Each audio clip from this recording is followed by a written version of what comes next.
اعوذ باللہ من الشیطان الرجیم، بسم اللہ الرحمن الرحیم۔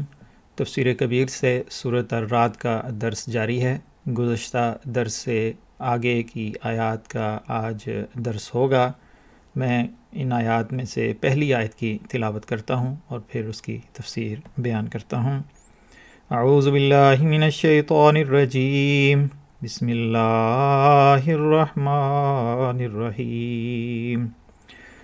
انزل من السماء ماء فسالت أودية بقدرها فاحتمل السيل زبدا رابيا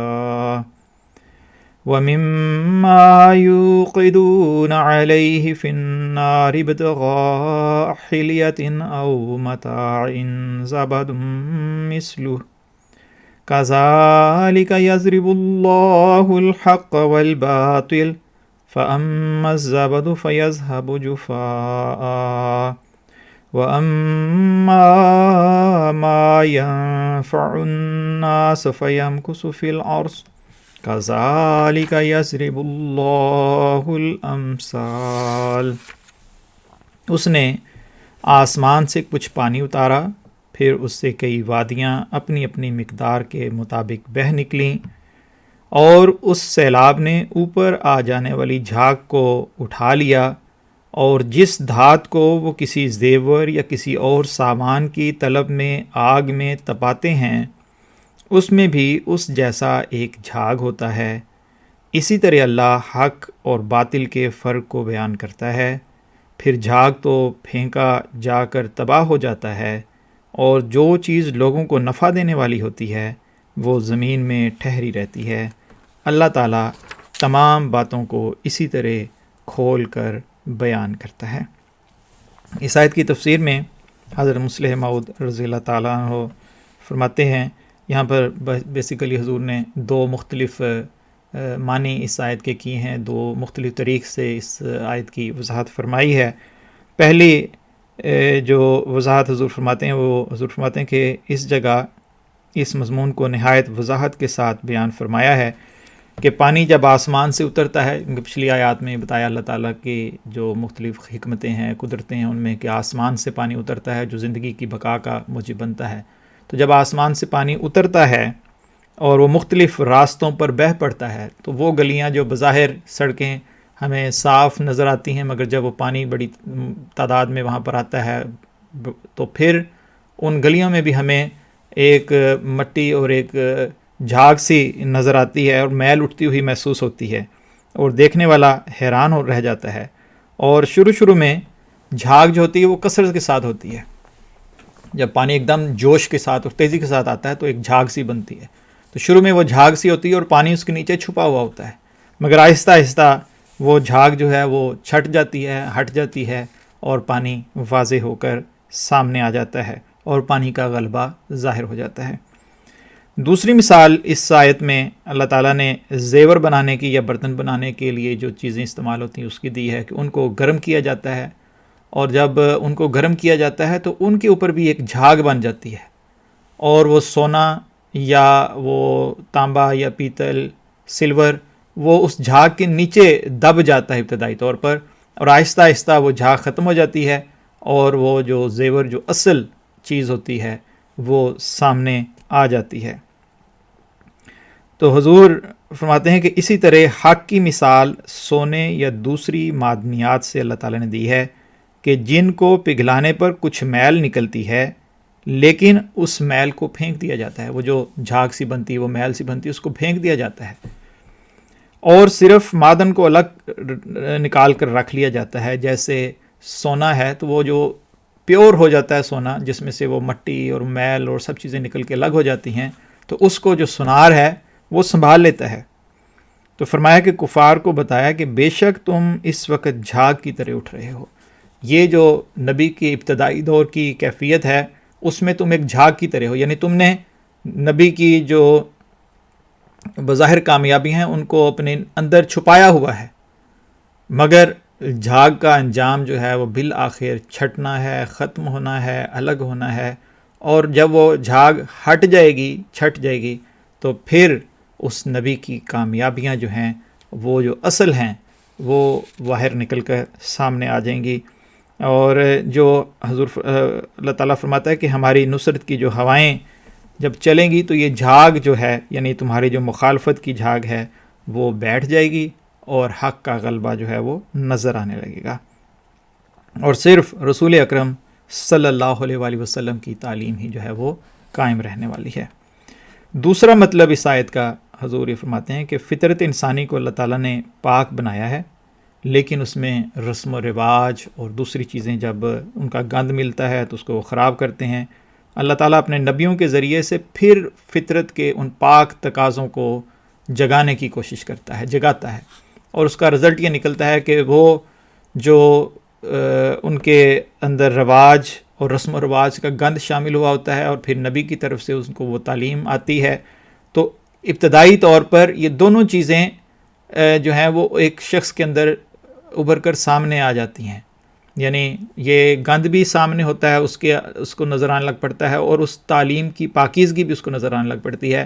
اور پھر انجام کار وہ جو نیک فطرت لوگ ہوتے ہیں وہ اس جھاگ کو پرے پھینک دیتے ہیں اور اس سچائی کو قبول کر لیتے ہیں، اور جو بد فطرت ہوتے ہیں یعنی جو سچائی کو قبول نہیں کرنا چاہتے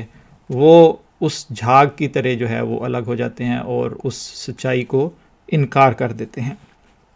پھر اللہ تعالیٰ فرماتا ہے بے قدرہا، یعنی اس کی اشاعت تعلیم انسانی ظرف کے مطابق ہوتی ہے. قدر ہوتی ہے کہ اس کی مقدار یا جتنی جس میں کیپیسٹی ہے. تو اللہ تعالیٰ کی جو تعلیم ہوتی ہے، اللہ تعالیٰ کا جو پیغام ہے، وہ ہر انسان اپنی کیپیسٹی کے مطابق ان سے ظرف کے مطابق جو ہے وہ حصہ لیتا ہے. جس کا دل صاف ہوتا ہے، پاک ہوتا ہے، وہ اس سے زیادہ فائدہ اٹھاتا ہے، اور جس کا دل پاک نہیں ہوتا یعنی وہ پاکیزگی کے بجائے بدی کو پسند کرتا ہے تو اس سے کم فائدہ اٹھاتا ہے. اس آیت میں اس طرف بھی اشارہ ہے کہ قرآن کریم بدی اور نیکی کو ممتاز کر کے دکھا دے گا، اور یعنی دونوں کو الگ الگ کہ یہ بدی ہے اس کی ریالٹی کو جو ہے وہ سامنے لے آئے گا، اور یہ نیکی ہے اس کی ریالٹی سامنے آ جائے گی. اور پھر یہ اختیار ہوگا ان لوگوں کے لیے جو خود جان بوجھ کر بدی کو اختیار کرنا چاہتے ہیں تو وہ اختیار کر لیں. سامنے نظر آ رہی کہ یہ بدی ہے، اور جو نیکی کو اختیار کرنا چاہیں وہ پھر نیکی کو آسانی کے ساتھ اختیار کر سکتے ہیں. اس سے اگلی آیت میں اللہ تعالیٰ فرماتا ہے لِلَّذِينَ اسْتَجَابُوا لِرَبِّهِمُ الْحُسْنَى وَالَّذِينَ لَمْ يَسْتَجِيبُوا لَهُ لَوْ أَنَّ لَهُم مَّا فِي الْأَرْضِ جَمِيعًا وَمِثْلَهُ مَعَهُ لَافْتَدَوْا بِهِ أُولَٰئِكَ لَهُمْ سُوءُ الْحِسَابِ وَمَأْوَاهُمْ جَهَنَّمُ وَبِئْسَ الْمِہَادُ. اور جنہوں نے اپنے رب کا کہا مانا ان کے لیے کامیابی مقدر ہے، اور جنہوں نے اس کا نہیں مانا یعنی اللہ تعالیٰ کی بات کو نہیں مانا ان کی یہ حالت ہوگی کہ اگر جو کچھ بھی زمین میں ہے سب ان کے لیے ہوتا اور اس کے برابر اور بھی، تو بھی وہ اسے دے کر اپنے آپ کو چھڑا لیتے. ان کے لیے بہت ہی برا عذاب مقدر ہے، اور ان کا ٹھکانہ جہنم ہے، اور وہ بہت ہی برا ٹھکانہ ہے. اس آیت میں اللہ تعالیٰ فرماتا ہے کہ جو لوگ اپنے رب کی باتوں کو قبول کریں گے ان کے لیے اچھائی ہے، ان کے لیے کامیابیاں ہیں، ان کا انجام نیک ہوگا. وہ اللہ تعالیٰ کے ساتھ ملاقات کریں گے، اس کا دیدار کریں گے، اس کی قربت کو پائیں گے، انہیں کامیابی حاصل ہوگی. ان کی عقلوں میں روشنی پیدا کرتی جائے گی، یعنی وہ کامیابیاں اور ترقیات اس دنیا کی بھی اور آخرت کی بھی ترقیات وہ حاصل کرنے والے ہوں گے. اور جو لوگ اللہ تعالیٰ کی بات کو نہ مانیں گے، قرآن مجید کی اطاعت نہ کریں گے، ان کی حالتیں گرتی چلی جائیں گی، یہاں تک کہ وہ ایسی مشکلات میں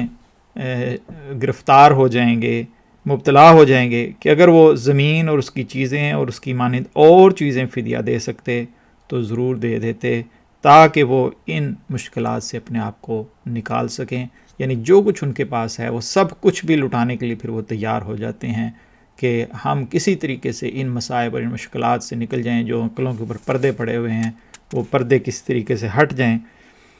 اور پھر اللہ تعالیٰ فرماتا ہے کہ ان سے جو محاسبہ کیا جائے گا یہ تو اس دنیا کی باتیں ہیں. جب اللہ تعالیٰ ان سے جو حساب کرے گا تو وہ ان کے لیے سخت تکلیف دہ ہوگا اور ان کا ٹھکانہ جہنم ہوگا اور وہ بہت بری اور تکلیفوں کی جگہ ہے. اللہ تعالیٰ نے اس آیت کریمہ میں سوء الحساب کا ایک لفظ یوز فرمایا ہے، تو اس کا یہ مطلب نہیں کہ ان سے حساب میں خرابی کی جائے گی، یعنی برا حساب لیا جائے گا. اس سے مراد یہ نہیں ہے کہ اللہ تعالیٰ جو ہے وہ حساب لیتے ہوئے کو گڑبڑ کرے گا، بلکہ اس کا یہ مطلب ہے کہ ان کے جو اعمال ہیں اس کے نتائج خراب نکلیں گے، یعنی اس کا رزلٹ، جو وہ کام کرتے ہیں، جو ان کے ایکشنز ہیں، جو ان کی طریقہ کار ہے، جو کام کرتے ہیں، اس کے رزلٹس جو ہیں وہ بہت برے نکلیں گے اور وہ ان طاقتوں کا حساب نہیں پیش کر سکیں گے جو اللہ تعالیٰ نے انہیں ترقی کے لیے دیں، مگر انہوں نے غلط استعمال سے ضائع کر دیں. اللہ تعالیٰ نے ہر انسان کو طاقتیں عطا فرمائی ہیں اور ان طاقتوں کے بارے میں اللہ تعالیٰ نے سوال بھی کرنا ہے کہ یہ تمہیں میں نے ایبیلٹیز دی تھیں، ان ایبیلٹیز کو تم نے صحیح استعمال کیا ہے تو اس کا ثواب ہوگا، نیکیاں ملیں گی، اور اگر ان کا غلط استعمال کیا ہے ان ایبیلٹیز کا تو پھر اس کا جواب اللہ تعالیٰ کے حضور ان کو دینا پڑے گا. بئس المہاد یعنی بہت ہی برا ٹھکانہ ہے. اس میں بتایا کہ اگرچہ جہنم شفا خانہ ہے، حضور نے شفا خانہ اس لیے فرمایا ہے کہ جہنم کا بیسک مقصد جو ہے کہ وہاں حصول صحت کی خاطر رکھا جائے گا، یعنی گناہوں سے پاک ہونے کے لیے ان کا جو علاج ہے وہ جہنم میں کیا جائے گا لوگوں کا، اور وہاں سے پھر وہ صحت یاب ہو کر یعنی اپنے گناہوں کی سزا بھگت کر پھر وہ جنت کی طرف آ جائیں گے. مگر یہ جو مقام ہے یہ تکلیف دہ مقام. یہ جو شفا خانہ ہے، ہاسپٹل ہے، اس میں آپریشنز بھی ہوں گے، اس میں ٹانگیں بھی کاٹی جائیں گی، اس میں ٹیکے بھی لگیں گے، اس میں مختلف دوائیاں بھی، سخت قسم کی اینٹی بایوٹکس بھی دی جائیں گی. مگر یہ ہے کہ ہے یہ ہاسپٹل مگر ہے تکلیف کی جگہ. حضور فرماتے ہیں خلاصہ یہ کہ مومن ترقی کرتے جائیں گے اور کافر گرتے چلے جائیں گے، اور ایک دن یہ آئے گا کہ نبی مکمل طور پر ترقی کر جائے گا اور جو کافر ہیں وہ ناکام ہو جائیں گے. اور یہ ہم نے ہر نبی کے دور میں دیکھا. حضور صلی اللہ علیہ وسلم ایک رات کو مکے سے نکلتے ہیں، ہجرت کرتے ہیں اور دشمن طاقت میں ہے، مگر اسی مکے کی طرف لوٹتے ہیں اور وہی دشمن جو ہے آپ سے پناہ کی درخواست کرتا ہے. اس اگلی آیت میں اللہ تعالیٰ فرماتا ہے أَفَمَن يَعْلَمُ أَنَّمَا أُنزِلَ إِلَيْكَ مِن رَّبِّكَ الْحَقُّ كَمَنْ هُوَ أَعْمَىٰ إِنَّمَا يَتَذَكَّرُ أُولُو الْأَلْبَابِ. جو شخص جانتا ہے کہ جو کلام تمہارے رب کی طرف سے تمہاری طرف اتارا گیا ہے وہ بالکل حق ہے، کیا وہ اس شخص جیسا ہو سکتا ہے جو اندھا ہے، جو یہ نہیں جانتا یا جو یہ پہچانتا نہیں کہ اس کلام کو یہ خدا تعالیٰ کی طرف سے ہے، سچا ہے. عقل والے ہی نصیحت پکڑتے ہیں. اس آیت کی تفسیر میں اللہ تعالیٰ بتاتا ہے کہ یہ تعلیم اس قسم کی ہے کہ اس کے ذریعے سے ہر قسم کی ترقیات انسان کو ملیں گی. یعنی جو تعلیم اللہ تعالیٰ نے حضور صلی اللہ علیہ وسلم کے ذریعے اس قرآن کریم میں اتاری ہے تو یہ تمام تر ترقیات کا موجب ہے، اس کے ذریعے سے ترقیات ملیں گی. بس جو شخص اس کو سمجھ لیتا ہے، اس سے فائدہ اٹھاتا ہے، اور جو اس کو سمجھ کر اس سے فائدہ اٹھاتا ہے اس کو اگر اس سے کمپیئر کیا جائے جو اس کو نہیں سمجھتا اور اس سے فائدہ اٹھاتا ہے تو دونوں آپس میں برابر نہیں ہو سکتے. وہ اندھے کی طرح ہے کہ جس کو وہ روشنی نظر نہیں آ رہی اور پھر اس اندھے پن کی وجہ سے وہ اس سے نقصان اٹھائے گا، بلائنڈ رہے گا اور ان ترقیات سے حصہ نہیں لے سکے گا جو اس تعلیم کے نتیجے میں اللہ تعالیٰ نے جو ہے وہ مقرر کر رکھی ہیں. اور پھر اللہ تعالیٰ فرماتا ہے کہ انما یتذکر اولو الالباب، کہ صرف عقل والے لوگ ہی اس تعلیم سے نفع اور فائدہ حاصل کرتے ہیں. یعنی جو دینی لب اور عقل رکھتے ہیں، یعنی جن کو دین کو سمجھنے کی کوشش جن کے دلوں میں موجود رہتی ہے، اور اس کے مقابلے پر وہ لوگ ہیں جنہوں نے اپنی عقلوں کو بند کر دیا ہے، کہ انہوں نے ان جذبات کو مار دیا ہے کہ ہم نے دین کو سمجھنا ہے، یہ دین کی بات کے اوپر عمل کرنے کی کوشش کرنی ہے. بس دین کی باتوں سے فائدہ اٹھانے کے لیے عقل کو محفوظ رکھنا اور اسے عادات و جذبات سے کند نہ ہونے دینا ضروری ہے. یعنی دنیا داری میں یا ایسی عادات میں اتنا بندہ گم ہو جائے کہ اس کے دل سے دین کی محبت یا دین کی باتوں کو سیکھنے کی محبت آہستہ آہستہ ختم ہوتی چلی جائے، تو یہ اس کا اپنا قصور ہے۔ اور جو عقل مند آدمی ہوتا ہے وہ ہمیشہ اپنے دین کی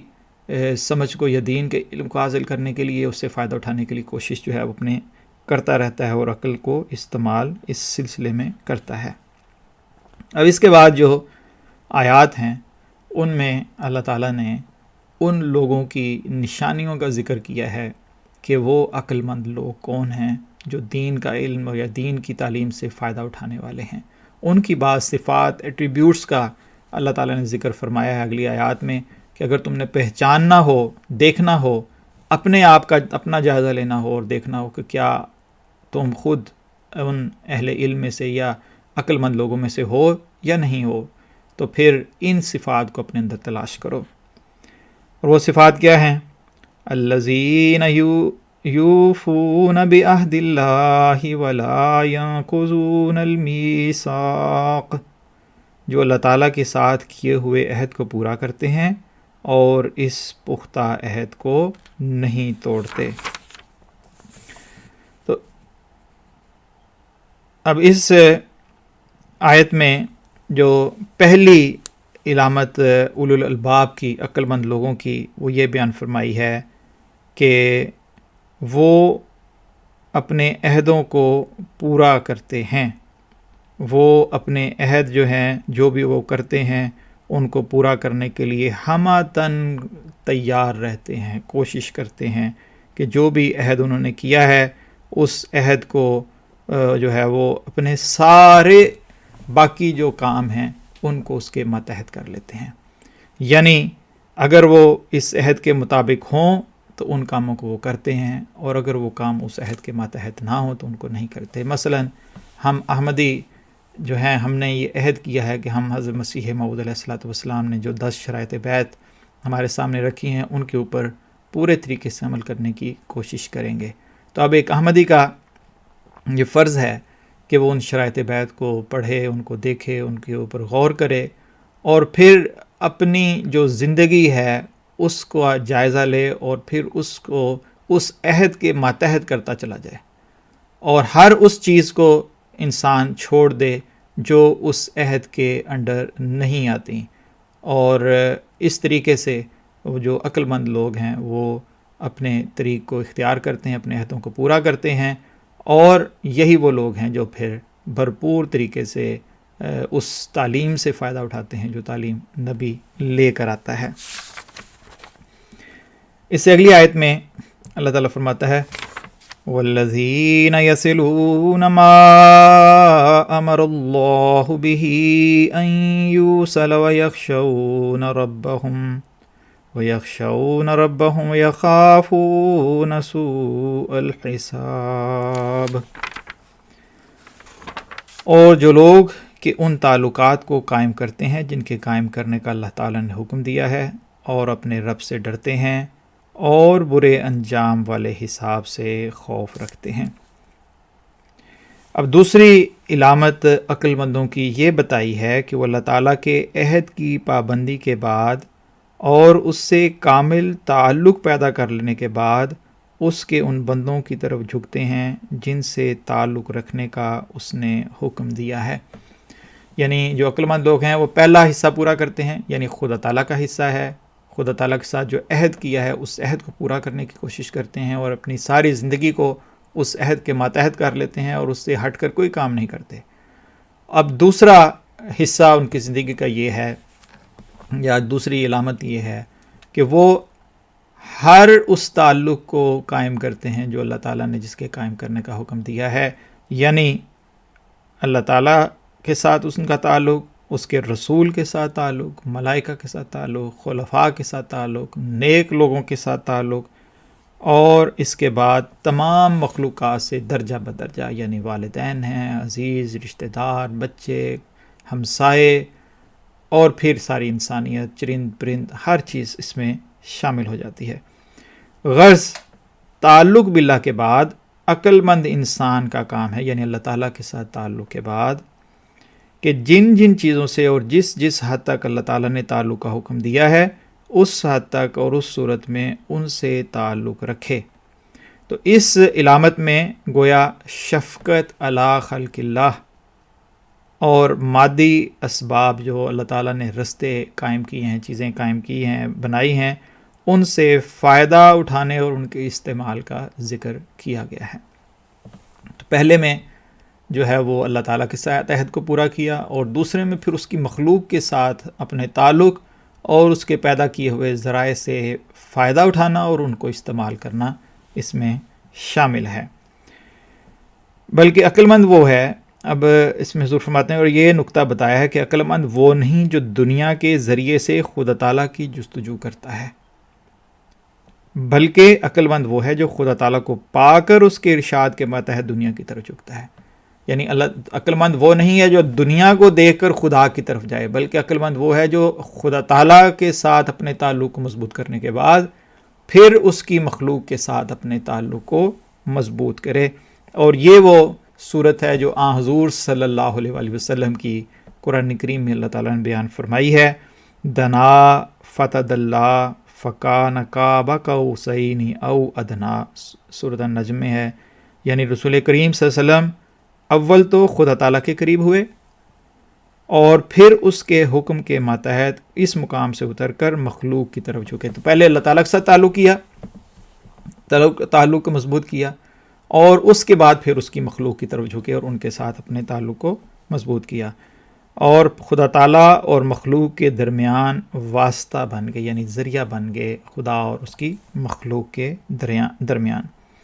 جس طرح کمان کا چلا ہوتا ہے، یعنی جو آپ نے ایروز پھینکنے کے لیے کمان یوز کرتے ہیں، تو اس میں جو ربڑ یا وہ چیز لگی ہوتی ہے، دونوں کناروں کو اس نے جوڑا ہوا ہوتا ہے، تو ایک سرا ایک طرف اور ایک سرا ایک طرف بندھا ہوا ہوتا ہے۔ تو اس آیت میں لطیف پیرائے میں رسول کریم صلی اللہ علیہ وسلم کی اس کوشش کا ذکر کیا ہے جو آپ صلی اللہ علیہ وسلم نے بنی نوع انسان کو خدا تعالیٰ سے ملانے کے لیے کی ہے۔ تو یہ جو ہے عقل مند لوگوں کا طریق ہے کہ وہ پہلے اپنے خدا کے ساتھ تعلق کو مضبوط کرتے ہیں، اور پھر اس تعلق کی بیس کے اوپر اس کی مخلوق کے ساتھ بہترین تعلق جو ہے وہ قائم کرتے ہیں، اور پھر اس کے بنائے ہوئے اسباب سے فائدہ بھی اٹھاتے ہیں اور ان کو استعمال کرتے ہیں۔ تو حضور فرماتے ہیں، غرض آیت زیر تفسیر میں اللہ تعالیٰ نے عقل مندوں کی دوسری علامت یہ بتائی ہے کہ وہ اللہ تعالیٰ کی فرما برداری اور محبت میں کمال حاصل کر کے اس کے حکم اور اس کی ہدایت کے ماتحت مخلوق کی طرف متوجہ ہوتے ہیں، اس کی بنائی ہوئی مخلوق کی طرف متوجہ ہوتے ہیں، اور مخلوق سے رشتہ، اتحاد و اخوت اور احسان جوڑتے ہیں۔ تو اللہ تعالیٰ کے ساتھ تعلق اور پھر اس کی مخلوق کے ساتھ محبت کا تعلق۔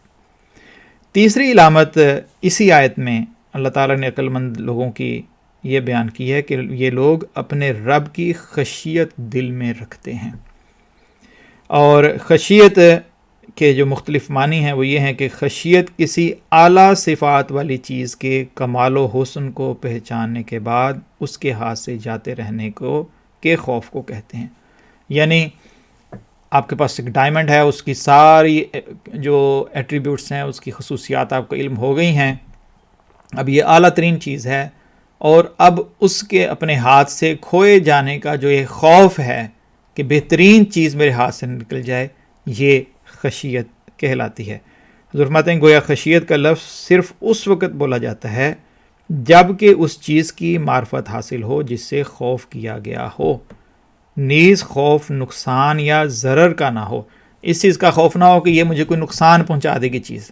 بلکہ اس کے کھوئے جانے کا، یعنی وہ میرے ہاتھ سے، ہم اس کو لوز نہ کر دوں، میرے ہاتھ سے نکل نہ جائے، میرے سے لاس نہ، گم نہ جائے۔ تو یہ والا خوف جو ہے اس میں خشیت میں شامل ہے۔ اس میں حضور فرماتے ہیں کہ بلکہ اس وجہ سے ہو کہ انسان یقین کرے کہ وہ چیز نہایت اعلیٰ اور عظمت والی ہے، ایسا نہ ہو کہ اپنی کسی غفلت کی وجہ سے میں اس کا قرب کھو بیٹھوں۔ پس اللہ تعالیٰ کی خشیت کے یہ معنی ہوئے کہ جب تعلق باللہ کے مقام کو انسان حاصل کر لیتا ہے تو چونکہ اس پر کھل جاتا ہے کہ یہی مقام انسان کی حقیقی راحت اور کمال کا مقام ہے، وہ اس کے جاتے رہنے کے خیال کو بھی برداشت نہیں کر سکتا اور ہر وقت اس کی حفاظت کی کوشش میں لگا رہتا ہے، اور پوری طرح اس کا خیال رکھتا ہے کہ جو مقام قرب اسے حاصل ہوا ہے وہ کسی غفلت کی وجہ سے کھویا نہ جائے، یعنی اللہ تعالیٰ سے دوری کا خوف۔ اللہ تعالیٰ وہ خزانہ ہے، وہ خوبصورت خزانہ ہے جو ہماری جس سے محبت کی جاتی ہے۔